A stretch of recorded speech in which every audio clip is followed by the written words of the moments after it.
tonight we have Dr. Kevin Mason here, who many of you probably saw a year ago at the Pearson Lakes Arts Center when he did a program on Inkudura, which was just excellent. And so I know that tonight is going to be really, really good also. Just a couple of little housekeeping things. We've got a couple of events coming up. Next Wednesday morning at 10 o'clock, actually at 9:45, our Way Back When group is going to they're going to go on the road and head out to the Winchester Museum. And if any of you have been wanting to see the Winchester Museum, this would be a great opportunity to go and see that. Just be here at the museum at 9:45 next Wednesday if you want to do that. And then on June 2nd, late afternoon, from 4 to 6 in the afternoon, we're going to be hosting a cemetery walk at the Okoboji Cemetery, which ironically is in Arnold's Park. You'll get to meet 6 people from the area's past, names that you probably recognize well, and we hope you can come. We'll be starting tours at 4 o'clock and at 5 o'clock that evening. Anything else? I think that's it. All right, so I'm going to start by reading something. Don't worry, I won't read the whole time. But I want to make sure we at least get something through as we get started. Let's see if we can make it. No place on planet Earth changed as much as Iowa from the early 1800s to the present moment. From the expedition of the first United States Dragoons up the Des Moines River in 1835 until right now, 98% of Iowa's lands changed as eager pioneers plowed the prairies to create one of the greatest gardens on God's green earth. As conversion of land titles dispossessed Iowa's indigenous peoples and alteration of habitat displaced wildlife species, life forever changed for the people, plants, and animals in the land between two rivers. A new Iowa arose, built on the backs of beasts of burden and bent on remaking the landscape to maximize agricultural production. As bison and elk herds moved out, cattle and hogs moved in. While big bluestem and bur oak became buried in the past, a new future built on corn and beans emerged.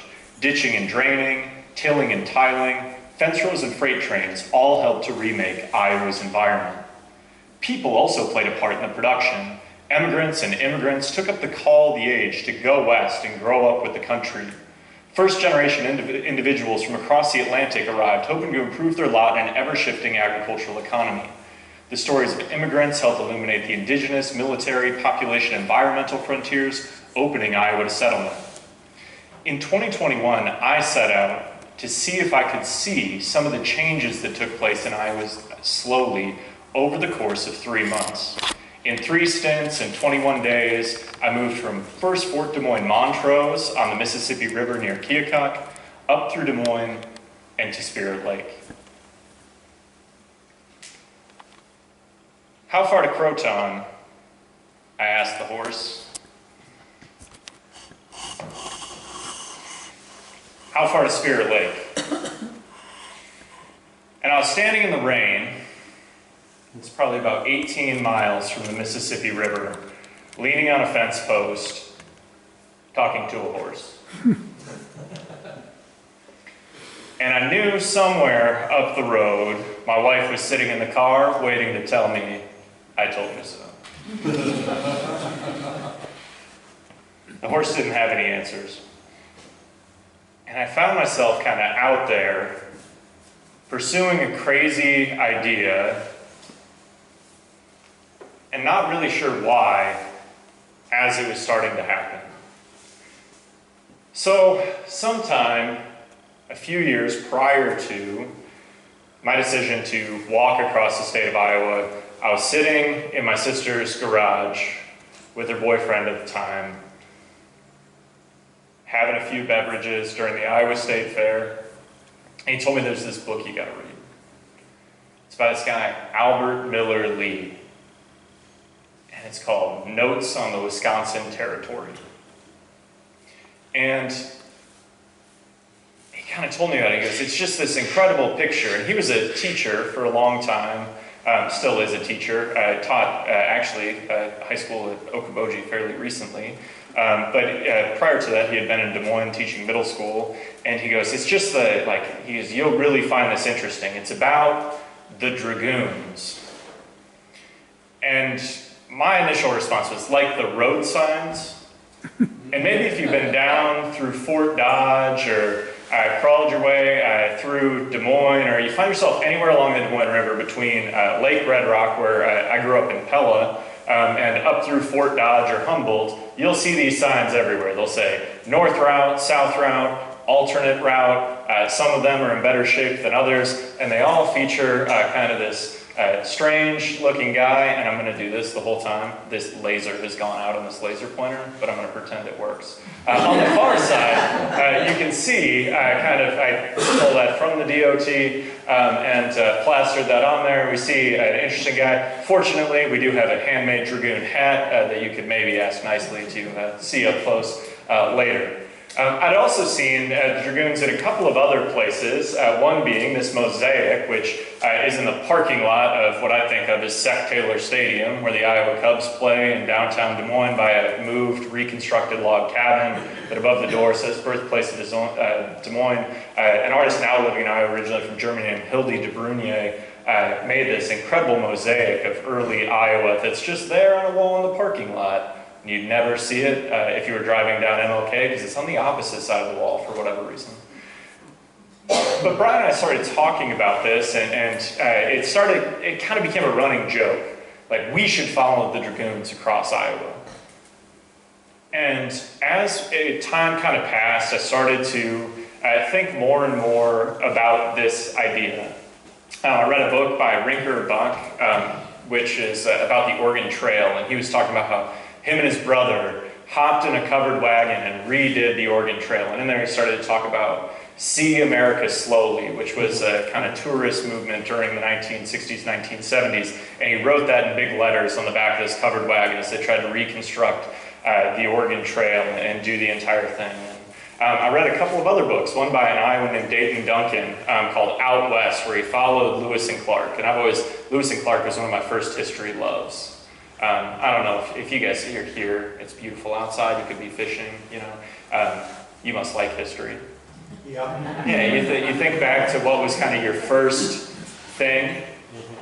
Lewis and Clark was that for me. And then when I went to college, I'm a community college person. I went to North Iowa Community College in Mason City, but then I ended up in Bismarck, North Dakota, of all places, the ends of the earth. And a lot of Lewis and Clark history up there. And I got my first job coming out of college. I had worked for the Fort Abraham Lincoln Foundation, where I worked at a site that interprets the history of the Mandan people. And Lewis and Clark stuff was really thick. And I got interested in a lot of those sites and started to kind of retrace the route around where I was at. And I came across Dayton Duncan's book called Out West, where he took a Winnebago motorhome when he was younger than I am now. And he kind of went out and tried to retrace the route of Lewis and Clark. And I thought, man, that sounds like a fun thing to do. Then, 2019, I was getting ready to finish my PhD at Iowa State University. I was teaching at Waldorf University down the road here, down Highway 9 in Forest City. And I've been at Waldorf now for 10 years. And when I got there, I was only working part-time. And then they told me if I wanted to go full-time, I had to get a PhD. So I drove to Ames every day after I taught for 3 years. And by the time I got done with that, I was kind of thinking about, I'd sure like to do something else. No, I joke about it, but at Iowa State, I had a great experience there. I learned all sorts of things, and they let me be obsessed about Abby Gardner-Sharp and Inkpaducah, which is an opportunity I'm very grateful for. Many of you were out at Pearson. Last year, I'm going to be here on July 11th for Dickinson County Conservation for a daytime program in Inkpaducah. And then I'm doing a different variation of this talk at Lakeside that night, so we can hang out. It's also my birthday that day, so if you want to come celebrate, we probably won't have cake, but I'm going to be doing what I love to do.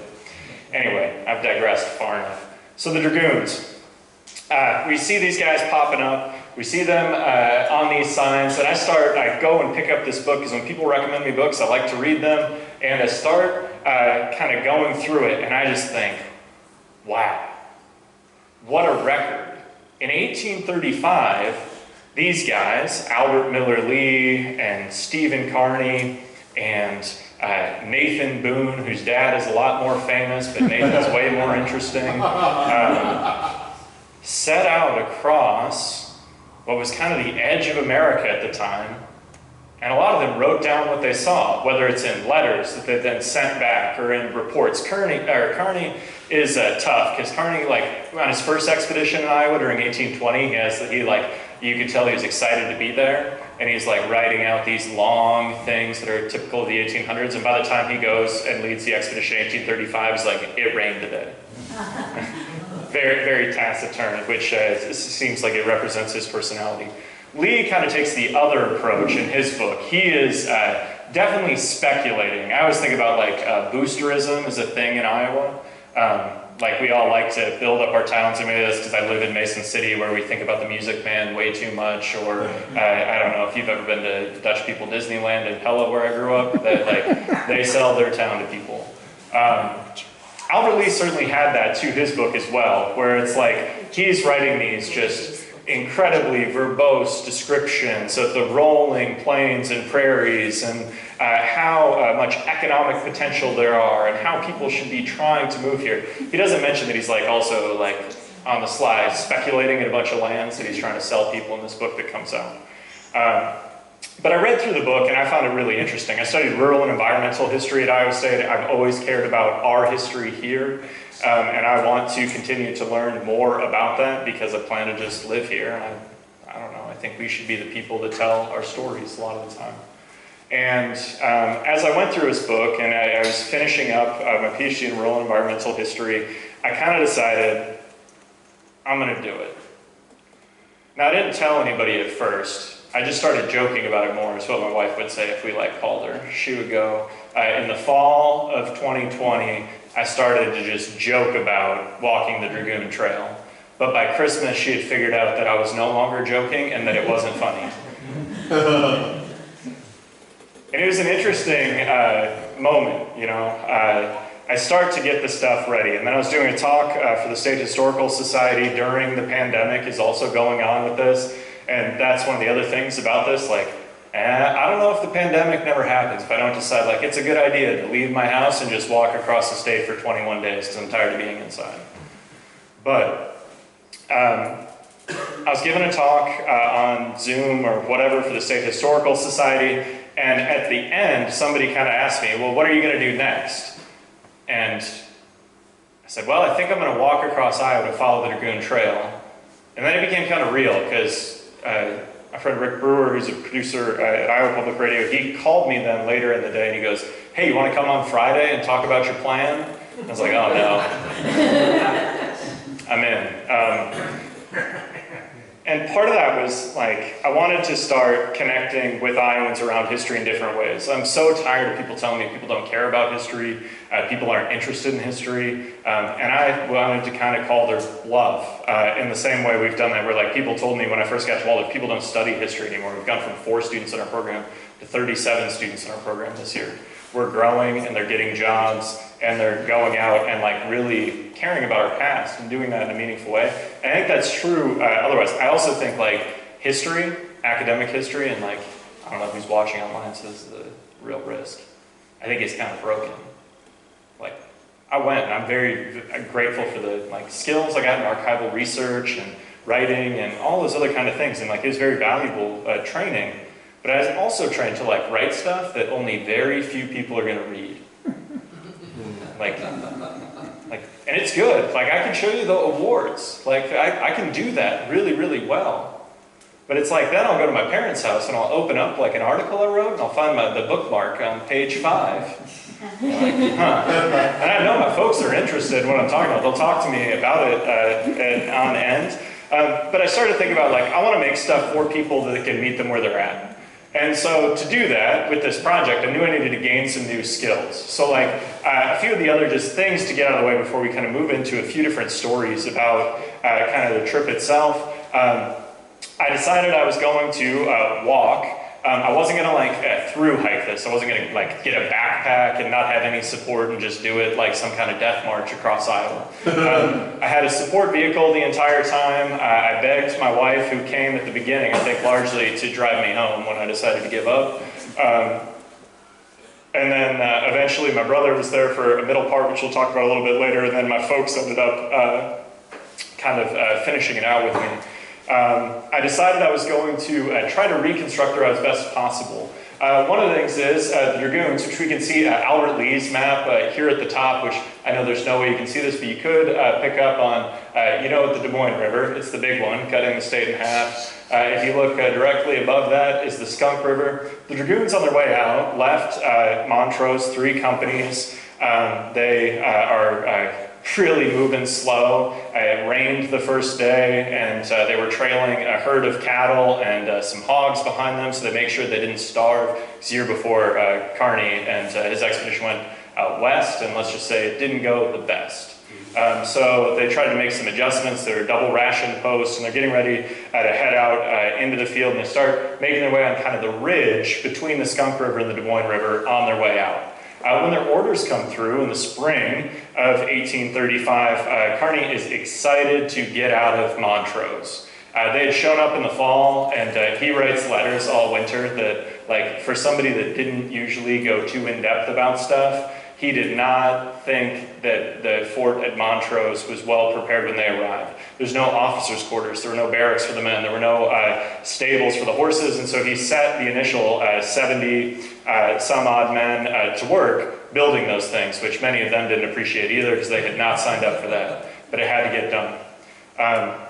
Eventually they do move into their winter quarters. It's a really bitterly cold winter. It's no 1857, but it wasn't great. And they're living down there on the Mississippi, and all of them are itching to get out into the field.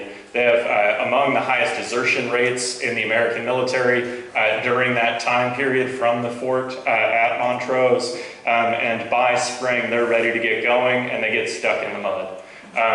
I thought it was funny. I was looking at a letter this morning that, or one of the documents from one of the soldiers that was with the expedition, and on I think 8 days out, he said something along the lines of, "Well, we sleep in the mud every night in wet tents, but it's better than being at the fort." And they had made it somewhere just up past Ottumwa by that point. They only made 7 miles in the first day. The Dragoons are kind of these soldiers that you can think about them kind of like cavalry. I think that's the easiest way to think about it. They're mounted on horseback, usually fighting on foot. We see them playing a really important role along America's frontier because they're able to move quickly from one place to another. The United States military is going to reinstitute the Dragoons at several different points in time, and at this one during the early 1830s as a way largely to explore the American West and enforce boundaries that are existing between native peoples and settlers. We also see the Dragoons earlier in American history, as far back as the American Revolution, when George Washington's going to raise 5 companies of Dragoons to fight in the War for Independence. And then they're going to kind of go away. We used to not have a standing military in the way we really take for granted today, where it's like the conflict would end and so would military service. Most of those people would take a military land grant. They would go out to whatever was the frontier at that point in time. They'd build a farm, and they would live on their life until the next conflict came up. And maybe in the War of 1812, you'd re-enlist and go back in. But we see the Dragoons coming in the 1830s and being largely along the frontier. And exploration is a big part of what they're doing. When Kearney gets the orders to march, they say, we want you to go and impress upon the Sioux, which I think is really interesting for those of you living here. I know if you came to my talk last year, one of my big things is that, the Dakota in particular, but the Sioux broadly, lived in Iowa in large numbers. One of the things that if you start looking at sources from the 1830s, that becomes really, really apparent to you. Like the orders that come down from the War Department, send them on this mission for Montrose for 2 purposes. One, to find a location for a permanent fort. That's going to become 2nd Fort Des Moines, which you know as Des Moines, at the Raccoon River and Des Moines River, which Kearney said, not a good place for a post, but they built it anyway. It did flood incredibly also while it was open and continues to. We do see, the other thing though is that they want the military to impress upon the Sioux in particular an American military presence so that they will not harass settlers, which that's a whole nother talk for a whole nother time, but very interesting when we think about that in the context of Spirit Lake. So I decided I'm going to try to chase these guys down, and I got to make a plan. So I get like a rivers atlas, and my first instinct was I'm just going to try to walk up the riverbank, and then when I get to Esterville, I'm just going to get in a kayak and go all the way back down. It didn't seem like a great plan as I started putting it together. Eventually, I kind of settled on I was going to stick to the river. So the Dragoons actually went over 1,000 miles. They're going to go up the Des Moines kind of ridge here. They actually never go to the side of Des Moines on the way out. They go up to the Boone confluence, Boone River near Legend State Park, just north of there. If you've ever been to like Beggar's Cemetery, where Henry Lott's wife is buried, right there. And then they're going to actually angle up through, they pass just south of Mason City, they pass through where Osage is now, they go to all the way to Winona, Minnesota, and then they just start going west. And in the orders, they told Kearney, just go west as far as you want to. And they actually broke the three companies into pieces to explore more as they're heading west, and all of them had different experiences, except for Kearney. His was relatively uneventful. He did eventually camp in Esterville, you know. That's why you get the former state park down there, named for him there, and there's a marker. The last time I was there was a bikini on it. I had to move it to take a picture, and then I felt real strange.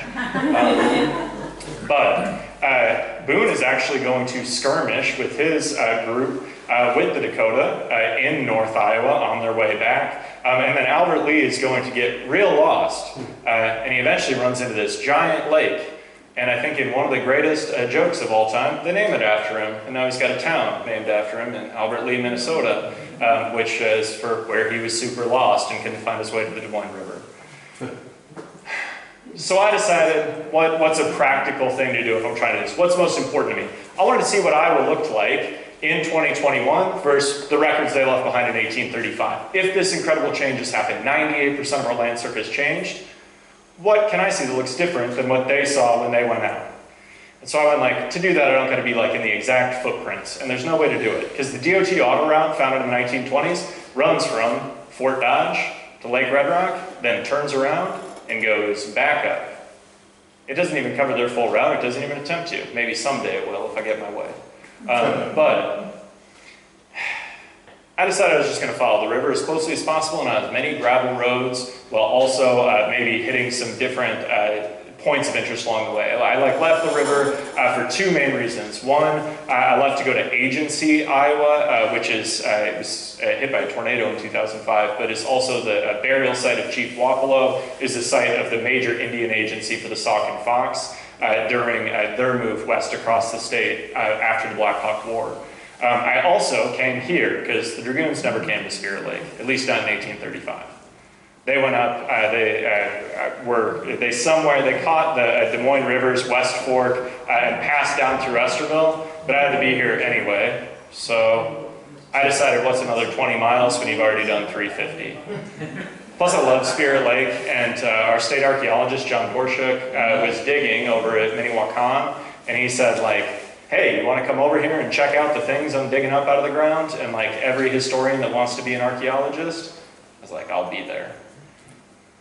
It worked out, but I want to make sure we know it. So I also had to like learn some other things that I had no idea of how to do before. And that's one of the things that I think is important about this is like, part of this was I wanted to connect with other people, and in order to do that, I needed to develop new skills. So like, I had never even attempted to build a website before, and I built a website. It's gotten better over time, but it'll be better in the future, because like, I keep just playing with it. Turns out you gotta be real bad at stuff for a long time before you get good at it.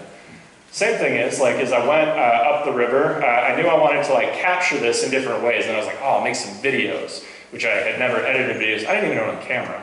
I had a phone, but like I had to go buy a camera. I also decided to buy a drone, which the first one I bought for this expedition just kept things very lively because it loved to bounce off people's cars or end up in trees, which we'll maybe talk about in a minute here. But it was an exercise of me trying to just do some different things. So I built the website, and I made some different social media platforms, and I decided I was going to start making videos and photo essays for each day of the thing. And then I set out and just started doing it. First day I set 21 miles because I wanted to fail if I was going to fail immediately. I kind of tried to set the days, usually 12 to 15 miles a day as I was making my way through. The longest day I did was just over 26 miles, which was from downtown Des Moines up to Big Creek State Park, which is all on the Neil Smith Trail, which made it a little bit easy. The 106-degree heat index that day did not. But I didn't die, so that's a plus. I don't know. The first day, though, by the time I made it to talking to a horse outside Croton, I was really, really thinking about packing it in. It had poured rain all day. From when I left Montrose to when I had arrived there, it turns out I was probably about 3 miles south of there. So if you're unfamiliar, Croton is the site of Iowa's only Civil War battle, and I think they're over-exaggerating, back to boosterism. The Battle of Athens in Missouri was on the other side of the Des Moines River, and some cannonballs landed at Croton, and they claimed status. I mean, they also biovac'd the wounded across the river to Croton. So, like, I don't know, whatever. There's a Korean arrow-bore cannon there with a stack of cannonballs if you want to go check it out. If you're there, I don't know, go to Elliot Whitmore's farm, too, while you're there. It's right down the road. But anyway, I was also in a pickle, because many of you probably would be fine. You know, I am old enough. I remember the first time I learned what the internet was. But we're all a little, like, dependent on our cell phones at this point. And I can tell you about 10 miles into the first day of this, the rain had claimed its first casualty of the expedition, and it was my cell phone. And so now I'm just kind of out here walking. I'm trying to think through the maps. I'm trying to go, like, how far do I think it is to here? And eventually I'm asking a horse for directions, as I'm like, if I can't make it, I'm hoping my wife will just, like, somehow try to trace back up the road and find me here, and then she can give me what for as we head north. Eventually, though, I just decided, all right, I'm going to keep moving. I was very convinced that when I got to the parking lot at the Battle of Croton site, we were going to just pack it in. Defeated, whatever. I turned the corner, and I went maybe another mile down the road, and all of a sudden, big pickup is coming behind me. I can hear it coming. And this wasn't uncommon. During that first day, one thing I learned about Iowans is no matter what your definition of Iowa nice is, if it's raining and you're walking out in rural roads, people will stop and ask you if you're okay, and then you can explain to them, well, I'm trying to walk across Iowa, which when I was that close to the Mississippi, people were like, okay. But then when I was up by like Fort Dodge, they were like, oh, great, you're almost there. And I was going to ask this guy for directions. He pulled around me in like a big black Chevy pickup, Vietnam vet sticker on the back, and pulls up, and I kind of walk up to the window. Before I get there, the window goes down, dog pops his head out, and, you know, give the dog a scratch on the ears. And guy asked me if he can give me a lift, or what I'm doing, I suppose. And I said, you know, trying to walk across Iowa, this rain's really not cooperating with me. And I'll never forget, because it changed how this all worked out. He like looked me dead in the face, and he goes, I spent a lot of time walking in the rain once, in Nam. Good luck. And then he rolled up his window and drove away.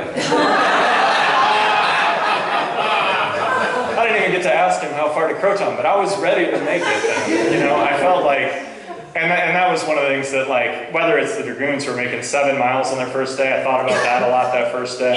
Eventually did make it, ended up I eventually picked up a new cell phone, which added a whole bunch of other wrinkles, other stuff, but then I really started going. And as I headed up the river, one of the challenges was, like, I'm a very, like, I don't know if you guys can tell, because I'm meandering all over the place talking, but, like, I really like to get stuff done. I do a lot of things, and I like to, like, all right, what do I got to do next? What do I got to do next? What do I got to do next? And after that first day, when I felt like, okay, I can do this, and I'm going to do this, and I'm going to, like, just make it happen, I really got kind of, like, head down for a couple of days. You know, I started to just go, like, all right, I've got 18 miles today, I'm going to just do them, all right? I'm going to be out there at 5:15 in the morning, and I'm going to be knocking out those miles. We're going to move it from one place to another. And one of the things I was most excited about visiting before I got there was this grave for Chief Blackhawk. We've all heard about Blackhawk, whether it's the 1832 Blackhawk War, where he's going to lead the Sauk, a group of 5,000 men, women, and children, in defiance of the American government into Illinois, and eventually run into the American military, the state and territorial militias for Illinois and Michigan, and eventually undergo one of the worst tragedies that what people call the Battle of Bad Axe, or the Bad Axe Massacre in Prairie du Chien, when men, women, and children are just going to be essentially executed as they're crossing the river. Blackhawk, though, isn't going to be killed. He tries to surrender, and he eventually ends up living the rest of his life after he gets out of jail at this place called Iowaville. If you look at early maps of Iowa, down here, this is the extreme corner of Davis County, near Wapello County. If you ever go down to visit the American Gothic House in Eldon, you could be here in 10 miles. But if you're me, and you were excited about it, and you're also just trying to crush miles every single day, you might just walk right past it. Which I did, and I should have known better, because earlier in that day I had another person give me a sage piece of advice. Again, walking in the rain on this day, I was headed up the road and I had left. I was near the town of Leando, which is where the guy who started Dairy Queen's from. And I was coming down the road and it was like sprinkling rain, and all of a sudden there was a guy walking down the road, and he was a guy, he farms a piece of land right there in the flood bottoms, because I talked to him for a little bit, and he asked me, the first thing he said to me is, "Why are you in such a hurry?" Because he must have seen me coming a piece up the road, and I then was like, wow, I'm trying to do these miles, I'm trying to walk across the state, I'm trying to explore the past of this place more in depth, and he's like, "Man, you sure seem to be in a rush to do it, though." And I started to think about Rinker Buck and See America Slowly, and I started to consider why was I doing this walking? I could just drive this in a day. It's doable.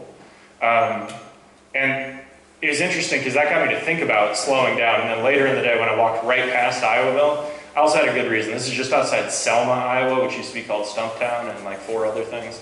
But I was on a hard surface road for half a mile, and I can tell you I didn't enjoy my time on hard surface roads. I was always trying to get off them as fast as possible, just because, especially southern Iowa. Southern Iowa is flat like a waffle, I don't know if you've been down there, the Southern Iowa Drift Plain, it rolls. And so, on the roads there, none of them are straight, and they're always going up or down. So there's all sorts of, curves and blind, and, all of a sudden you could just be pancaked by a semi, and I wasn't trying to have that. So anyway, I walked right past this, and eventually I kept looking for it then, later in the morning. I kept being that had to, I know I saw it on the map.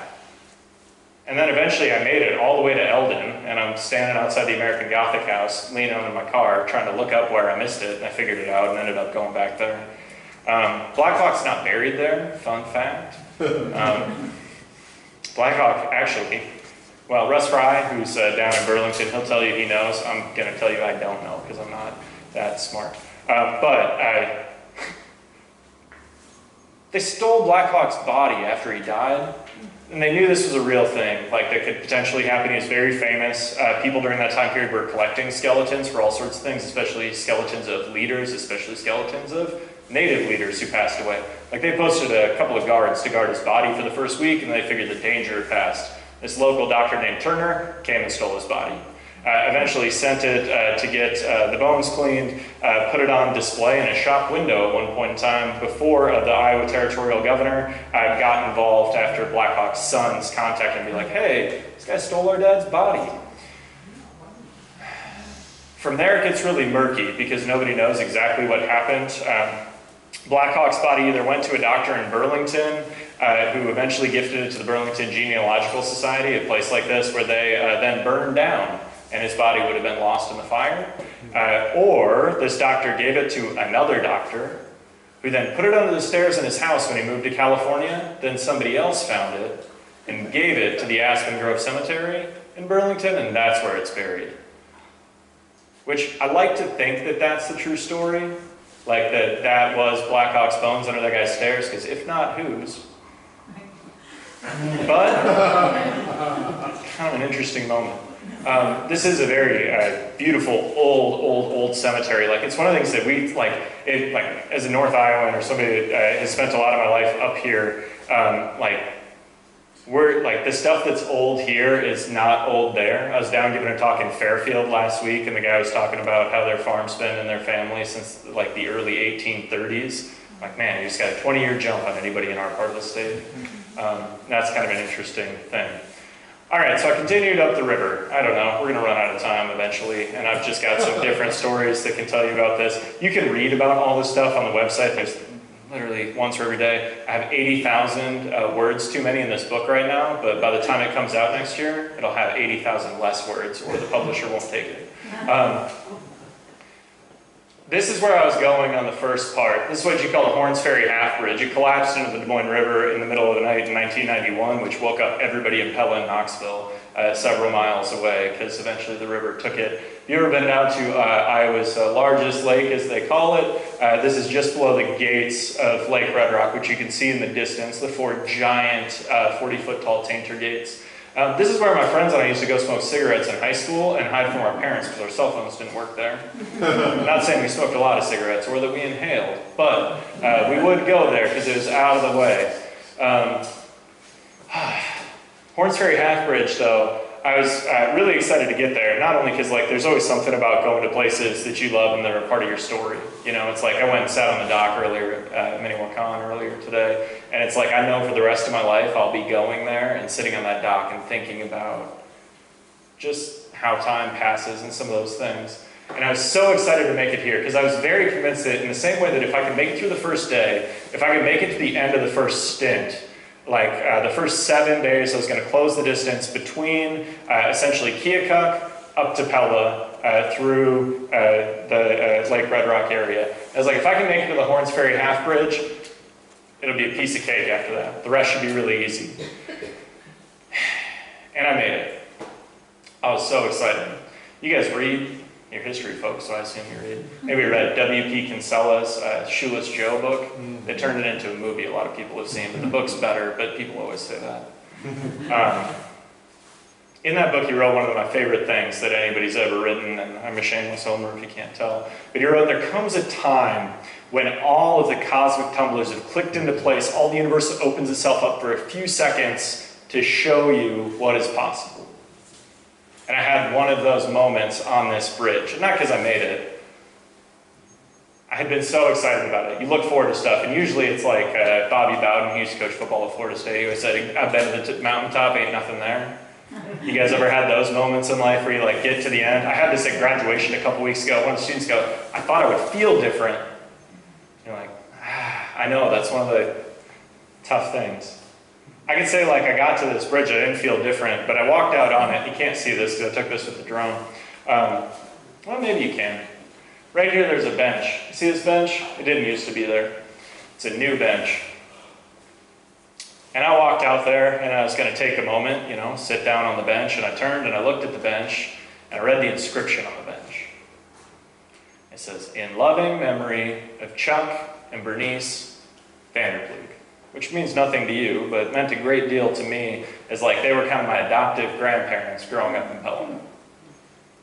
I didn't even know that their kids had decided to donate this bench. You know, you see all these benches with all these tags all over the place. I knew that they had passed away sometime when I was in college, but like growing up, Chuck used to go to the library every day. My parents let me ride my bike there. My parents are both from Chicago, so they thought like, Pella, just do whatever you want. And I used to go there, and he would always recommend me books, including Shoeless Joe by W.P. Kinsella. And they went to our church, and my dad was a college basketball coach. He was a big supporter of the team. He had played sports at Central when he was younger, and he was just a great guy. And one of the people that like really encouraged me to read, really encouraged me to be interested in the past. You'd always see him, like everybody in Pella dresses up like Dutch people at Tulip Time, whether you're Dutch or not. But like he was always one of the guys out there with the like street sweeping, whatever. Go to Orange City, it's not far from here. They're doing it right now. I got there and I looked at this bench, and it was one of those moments where all of a sudden you're like, this is just like disorienting. In that this is a thing that I decided to do without a lot of clarity on why I wanted to do it, and just felt like a sign from the universe. And I can tell you honestly, I sat down on the bench and just cried like a baby. Because I felt like everything was going my way. I decided I was going to extend the middle part. I'd originally decided to do this in 4 parts over 3 months, and I decided, nope, I'm just going to walk from Lake Red Rock up to the Grotto of the Redemption in West Bend. So I made it through Des Moines. We're going to skip that story because, I don't know, my brother's an intense guy. Let's just say we went out and had a few too many, and then I got to walk, and it was 100 degrees, and I thought I was going to die. This is my favorite picture I took on the whole thing. That's why I put it in here, because there's a giant grain elevator, and you can see the state capitol over the top. Eventually, I made it up through ledges and was heading onwards and upwards, and was going to make it pretty easily, I thought. I was stacking on miles. I was feeling good about how things were going. And eventually, I ended up at McKnight's Point. Anybody know where this is? No. It's just south of West Bend. It's about 3.5 miles. McKnight, he was a trader. He traded actually with likely Ink Paduta as well as many of the other Dakota bands. The last battle fought between 2 indigenous groups of people took place just south of here in the extreme corner of Pocahontas County at Avery's Hill. And on this day, I was really excited because I was about to finish the second part of this long walk across the state. I needed to make it from Rose Mill, which is, you want to talk about benches with names on them? They've got the market cornered. You go into Rose Mill, they got more benches than people, and I would bet dollars to donuts that that's 100% accurate. I thought like there was something happening when you walk into that town. It's crazy. Also very scenic. If you ever, I don't know why you'd ever be in Rose Mill, like down there, whatever. Bradgate, Iowa maybe? Somewhere north of Fort Dodge. But anyway, McKnight is a trader in the 1850s. He's trading a lot with the Dakota. He moves out here. He's a relatively well-to-do family from the East Coast. And he sets up shop at this place called McKnight's Point. This is also 2 major highways meet right here, and this is like sunk down below. So I know I'm going to stop here. I've done the research. I got way better as I moved through this because people started like follow along. They'd be like, oh, make sure you see this, or like, here's an important historical thing, or like, I don't know. Eat here, that was a thing I got a lot of the time, and then sometimes took the advice.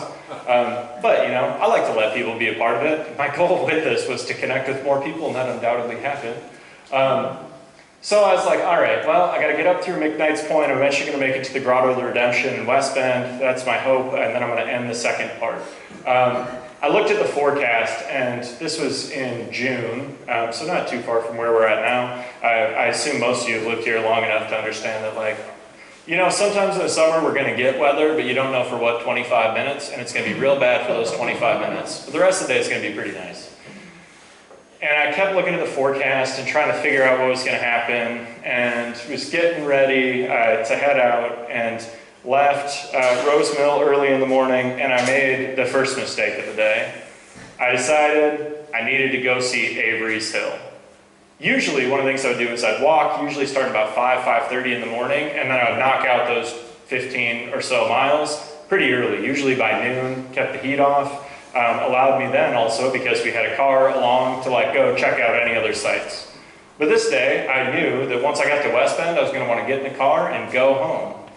So I was like, well, I'm going to walk to Avery's Hill and then backtrack up to West Bend. And I did. And I should have kind of, I don't know, sometimes it feels like you're getting signals from other places where it's like, all right, so I tried to put the drone up at Avery's Hill, and it got about this high off the ground, and it started just flying in circles. And I wasn't having it do that. And I should have known better, because I had a similar thing happen to me at Ledges State Park a few days before, where I had put it up and it was 150 feet in the air, and it just started to spin in circles 150 feet in diameter. And then as I brought it down, it would get tighter circles. It was basically like doing multiplication tables or something. I eventually bounced off a lady's brand new Subaru that didn't even have license plates yet. And she was, what happened? And I was like, nothing. And I went and picked up the drone. No, there's no damage. We looked at it. So I should have been more leery, I guess. So I tried to fly the drone at Avery's Hill. Everything's still nice. I'm heading up Highway 15, just stacking miles. Some nice people rolled up on me on a motorcycle, and they're like, we've been following this whole way. Here's a bottle of water. And I was like, I don't want that. and just kept going. I did give him a sticker though, and there are stickers for you if you want them when we're done. Eventually I get to McKnight's Point and I can see the storm rolling in. I also have my mom with me on this part. My mom is a mom, so she was very worried about me this whole time. Like, it was very hot, and she would then I'd just run into her. She would park the car and then she'd start walking towards wherever she thought I was gonna be. I didn't appreciate that. She's always looking out for me, you know? And so as this weather's rolling in, she's giving me text reports every few minutes. And I assume some of you have kids, maybe you even have sons, maybe you even have hard-headed sons that don't want your advice. And I kept being it's fine, Mom. I'll be in West Bend. Just park at the grotto and I will be there. Sooner or later, I will make it. Well, I get to McKnight's Point and I make another mistake, which proved costly, I guess. And I decided to throw up the drone. And I get it up to about 185 feet or so, and it starts to just circle. I'm also dropped down below this embankment where two major highways are meeting each other, and there's traffic going by. So I got this thing up in the air, just going haywire. I've got the storm coming in behind me, and I can see it coming, especially on the controller for the drone. And I'm trying to just land this thing. And instead of landing it, I eventually got it to nestle in this tree, which if you can see in that photo, Where's Waldo, that's how I found it. I took out my long lens camera and pointed it up in the tree and took pictures until I could identify it through there. And then, don't tell the folks down there in West Bend, I started to take those rocks and just throw them at the thing in the tree. And it was probably only 55 feet or so up there. But man, it took me a lot of tries. But also, after about 10 tosses, it started to rain. And the wind's picking up. If you've ever been outside and weather's becoming weather, it's just this is all hitting the fan. Eventually I did knock it down out of the tree while my mom pulled up in the car and told me, "Get in the car!" Which I felt like I was a teenager again. But I did get in the car after being no, whatever. Then she just started driving home. And so the second part ended up being a few miles short, but I think it worked better in the arc anyway, because then about 5 days later, I returned and then headed for the Grotto of the Redemption, which I needed sorely at that point. All right, in the interest of time, I got back on the road and I made another mistake, and I know we're not being as historical as we could be. It was raining again. As I got started on the 3rd, I kind of started joking with all my farmer friends that if you need rain, just have me put my shoes on and drop me on a gravel road, it'll work. And as I was heading north towards the Grotto of the Redemption, I found myself, again, not taking other people's advice in ways I should have, where my wife told me wear your rain pants, and I didn't.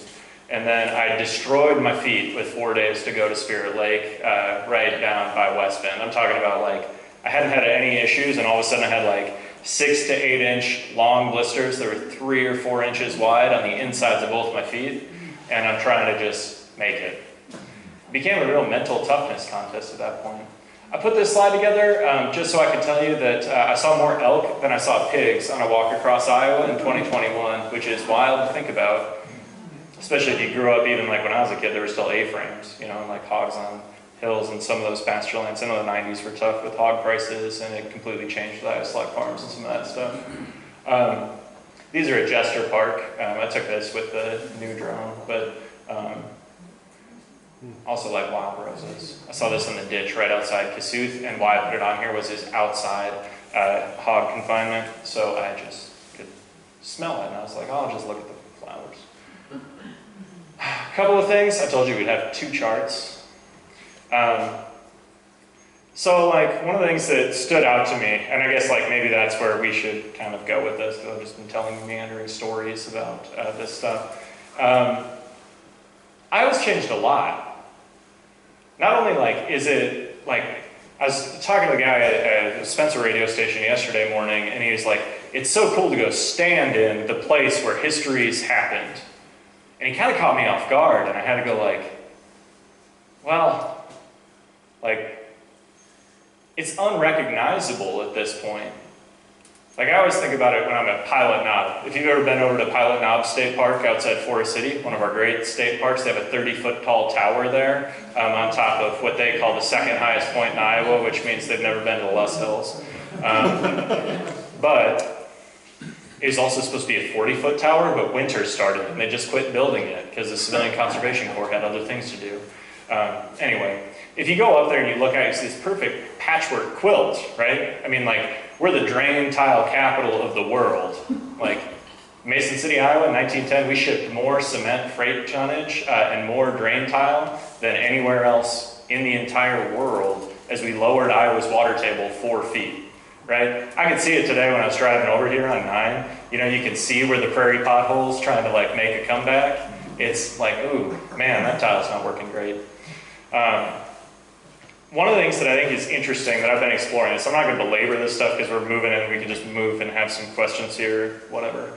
I won't hold you hostage all night. 2 things that stood out to me as I've been doing numbers, and I've been doing all sorts of numbers. Like I mentioned before, I have 180,000 words into this book right now, and a lot of it's math, which I got to take out because nobody wants to read that.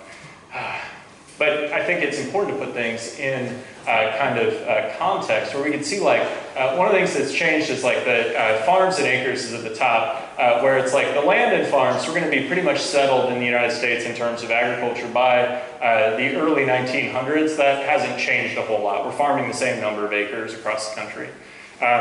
What has changed, we all know this, because if you live out here in rural Iowa, you see it because your communities keep getting smaller. Where it's like we see the peak in family farms in the 20s, gets even a little bit higher, recovers into the 30s, and then really falls off, and it's largely stagnated but continued to fall. And if we continue this now, we'd see it continuing to be smaller and smaller. That's one of the changes that's just really stood out to me, where it's like the vision that Albert Lee had when he wrote Notes on the Wisconsin Territory, particularly pertaining to the Iowa District, was this Jeffersonian kind of dream, right? Thomas Jefferson talked about a land of small, informed farmers, empowering democracy. And like he pictured it as everybody having their like 100-acre farm, right? And that dream has changed radically, especially over your lifetime.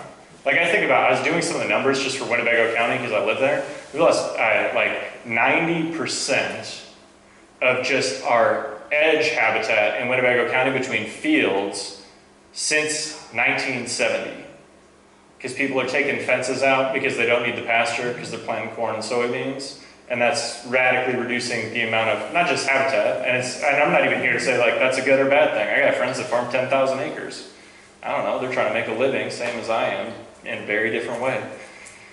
One of the other things we're seeing is like a just big change in like animal life in the state, and that's having other consequences. This is one of the things, if you want to come out when I speak at Lakeside in July, I'm going to be talking about this, but I'm going to be talking about a lot more about the data, because that's more of a Lakeside thing. You know, Thomas McBride's great dream for Iowa was establishing Lakeside Lab. And I'm going to talk more about some of the actual environmental change and some of those things that are taking place. The bottom chart I think is really interesting because it's the number of hogs in the state of Iowa versus the number of hog farms, which we know has changed radically over time. And I don't have all the numbers here in front of me. We're running short on time. If you think about like, especially up here, I know you guys get it because like hog farming has concentrated not just in the state as a whole where people have scaled up operations. They've also, like, it's concentrated into specific regions, one being where I live, the other being Northwest Iowa, where it's like before 1990, there was like no hog operation doing more than 5,000 hogs. Like, you should see some of the populations that are living in very condensed areas like Hardin County, Sioux County, some of these places now, which is really interesting as I've gone through this and tried to think about it a little bit, I don't know, just differently. And I don't know, like I said, I'm not here with all of the answers to this stuff. I'm here to look at how the changes happen. That's what historians do. We look at records and look at how things are changing over time. One of the things that's really stood out to me is that like our image of agriculture has remained the same, right? I think we still have like the Paul Harvey, God made a farmer ringing in our ears in the state, while farming itself has completely revolutionized, especially since the 1960s, 1970s, 1980s, and then into the 1990s. one of the crazy things I came across the other day was since 2019, 60%, more than 60% of John Deere's business has been finance. Like they're no longer a machinery company. Essentially a lending institution that makes machinery. There's just like all these weird things, and I'm still like piecing this together, but one of the things that like stood out to me, especially as I got into this part of the state where we live and spend a lot of our time, I just like noticed like stark changes where you really start to see just like, you don't see animals on the land, you see all corn, beans. I was eating at dinner at Smithland connection.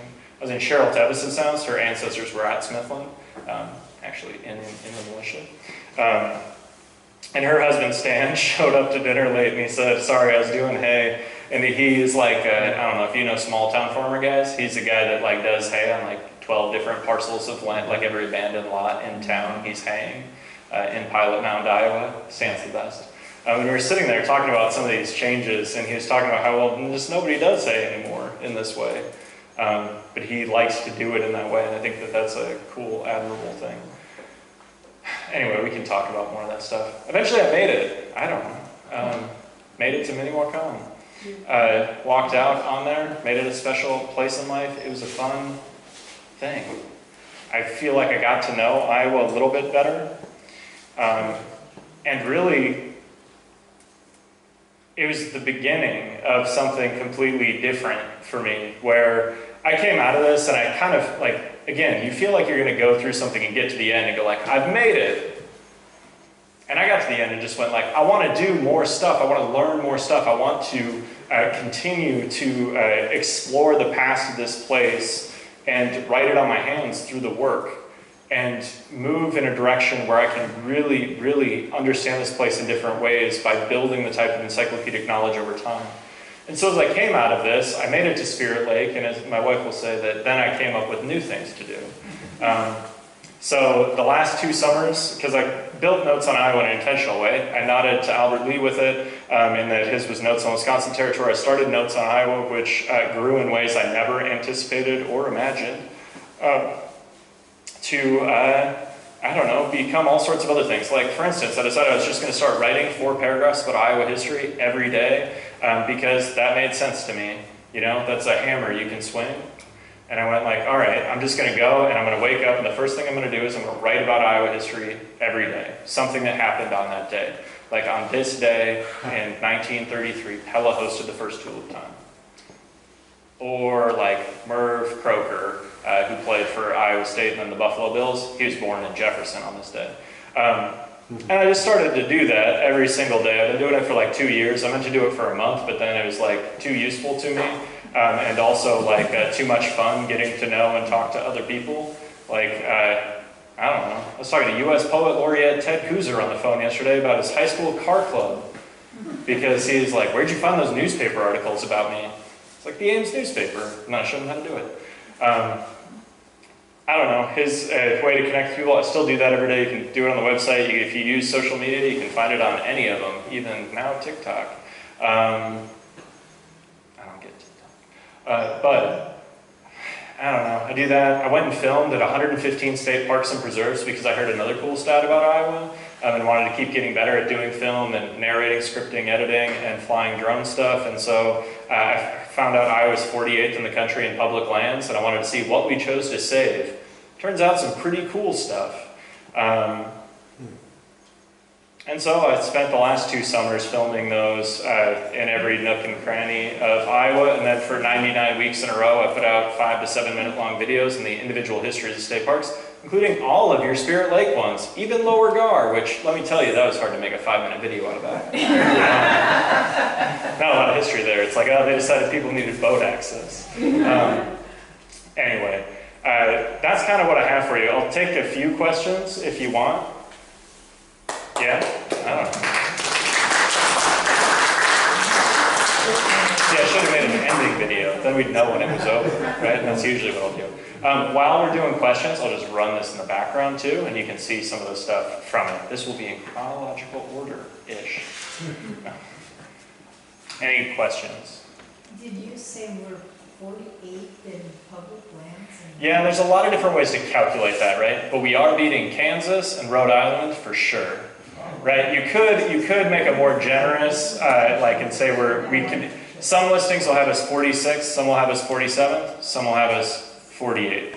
And it's kind of like based on per capita versus like your total mileage, or like, I don't know, there's different ways to calculate it. And we have a lease? Correct.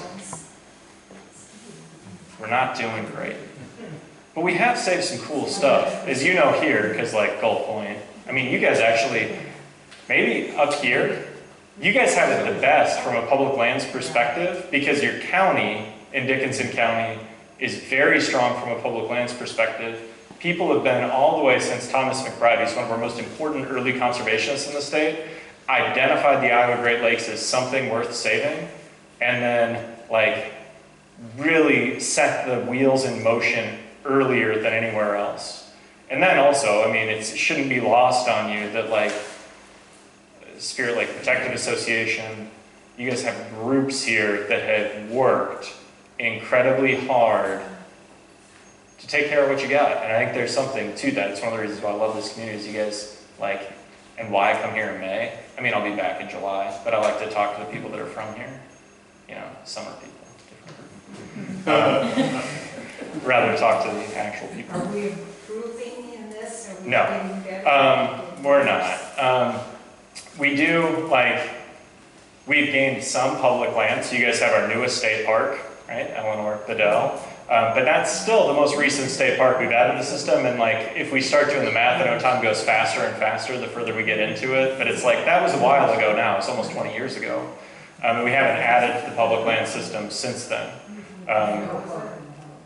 So, I don't know, you can look at them, it's fascinating to me because a lot of our state parks started by like individual groups of people and communities deciding they wanted a state park.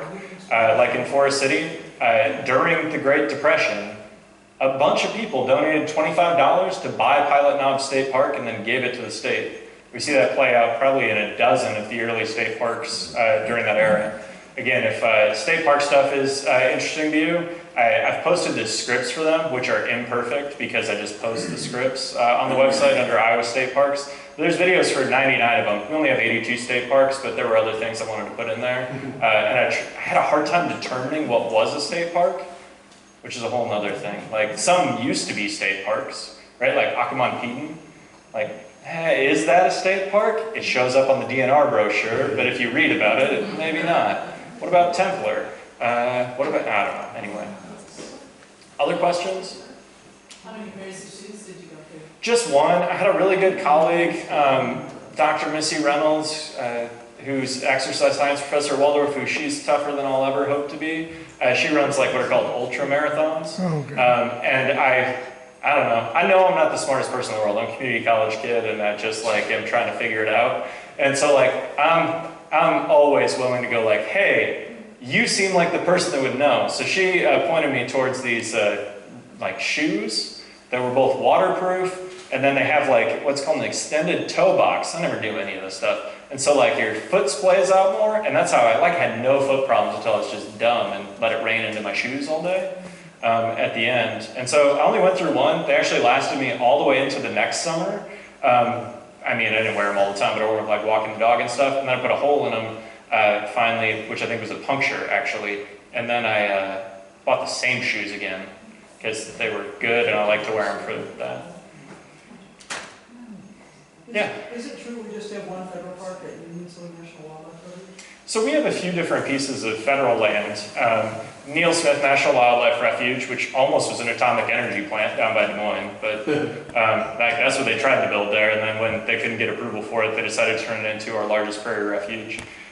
We have a few other pieces of federal land. Union Slough is our only one kind of in this neck of the woods.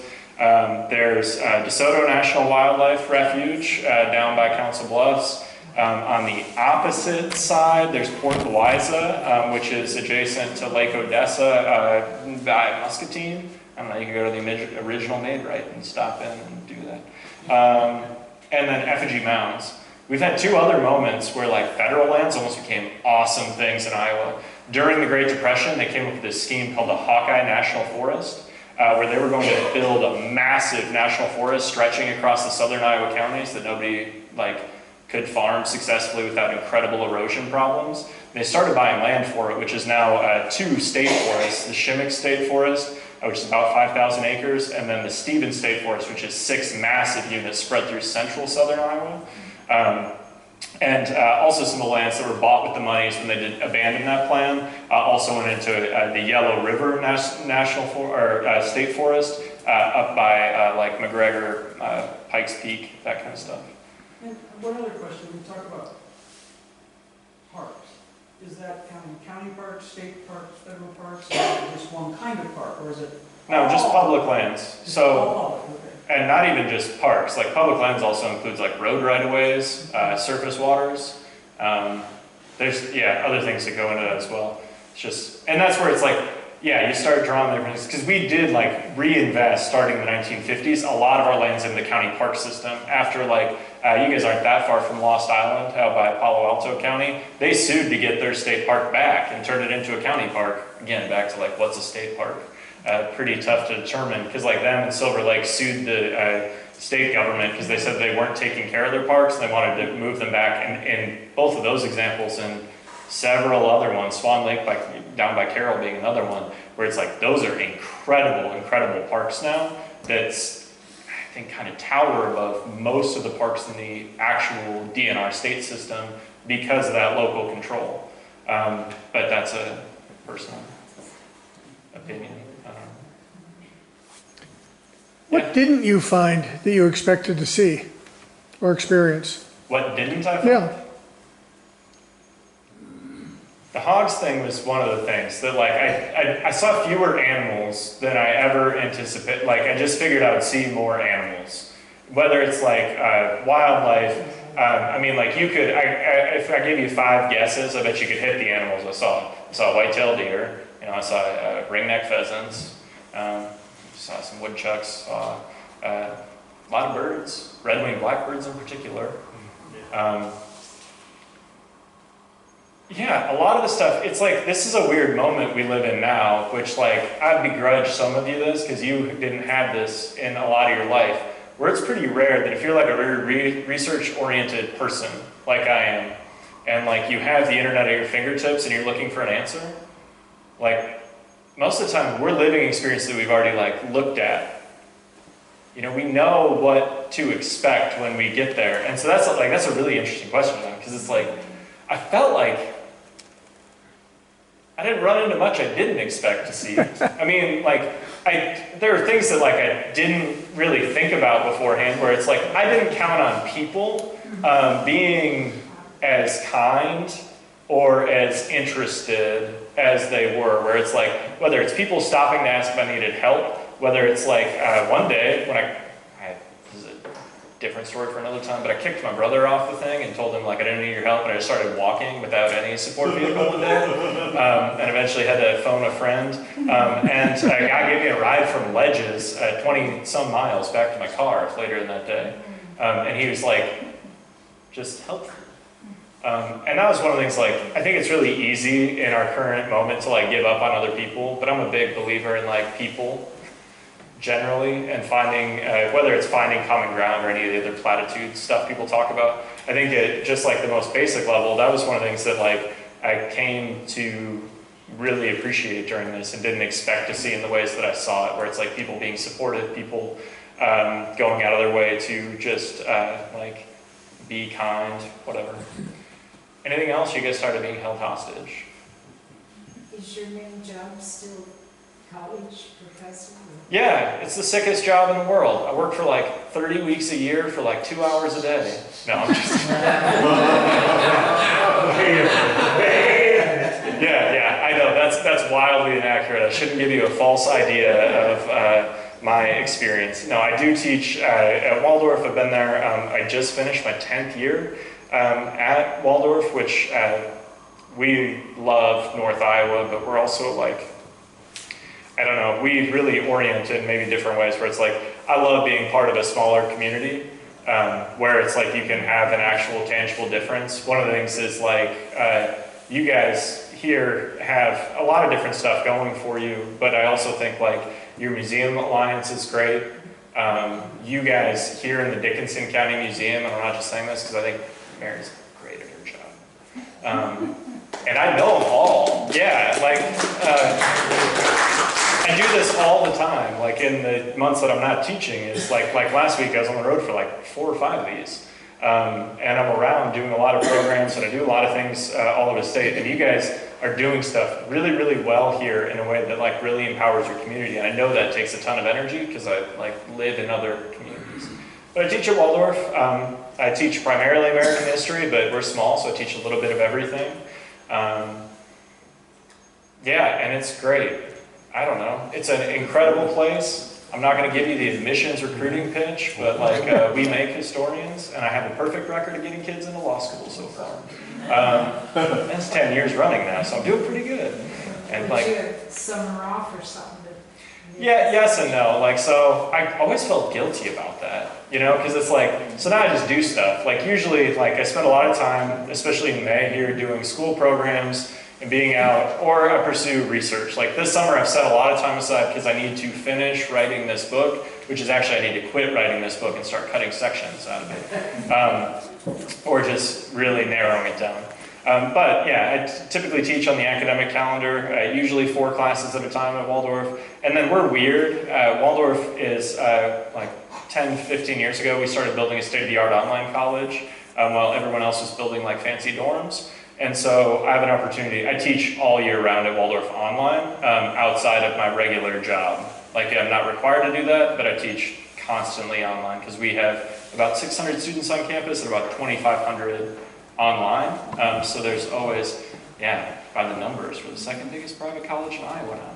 What is your college subject that you teach? Oh, I teach history, usually. And then I talk about all sorts of other stuff too. No, that's, yeah, I teach American history in particular. And I try to teach as much Midwestern history as possible. I don't know. My students always get frustrated about that. I'm always finding an Iowa connection. I could teach any subject in American history from like 1800 forward, and I'll be like, well, you know the guy raising the flag at Iwo Jima, Harold Pye Keller. Anyway, I appreciate you guys coming out. If you got other questions, I'm happy to stick around and visit. I've got stickers if you, I don't know, want to stick them on the back of a stop sign or on your wall. No, don't commit vandalism. All right, I appreciate you guys. I will see you in July.